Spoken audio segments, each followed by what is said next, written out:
রাজধানীর উত্তরায় একটি প্রশিক্ষণ বিমান বিধ্বস্ত হয়েছেন।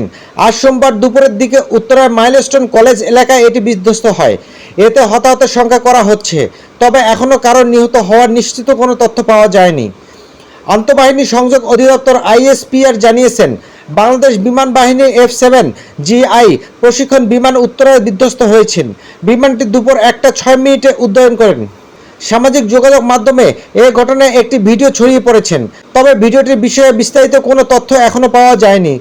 দুপুর 2টায় ফায়ার সার্ভিস থেকে জানানো হয়েছে, উত্তরা, টঙ্গী, পল্লবী, কুর্মিটোল, মিরপুর পূর্বাঞ্চল ফায়ার স্টেশনে 8টি ইউনিট আগুন নিয়ন্ত্রণের কাজ করছে।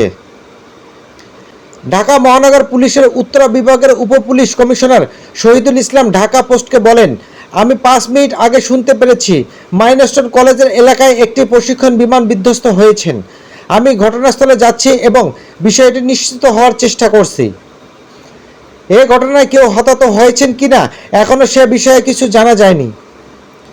এ বিষয়ে ফায়ার সার্ভিসের নিয়ন্ত্রণ কক্ষের ডিউটি অফিসার লিমা খানম বলেন, আমরা দুপুর 1:08 সংবাদ পেয়েছি যে উত্তরা মাইলস্টোন কলেজের কাছে একটি বিমান বিধ্বস্ত হয়েছেন। ঘটনাস্থলে আমাদের 3টি ইউনিট কাজ করছেন, আরও 2টি ইউনিট রাস্তায় আছেন। এ বিষয়ে বিস্তারিত আর কোনো তথ্য আমাদের কাছে এই মুহূর্তে জানা নেই।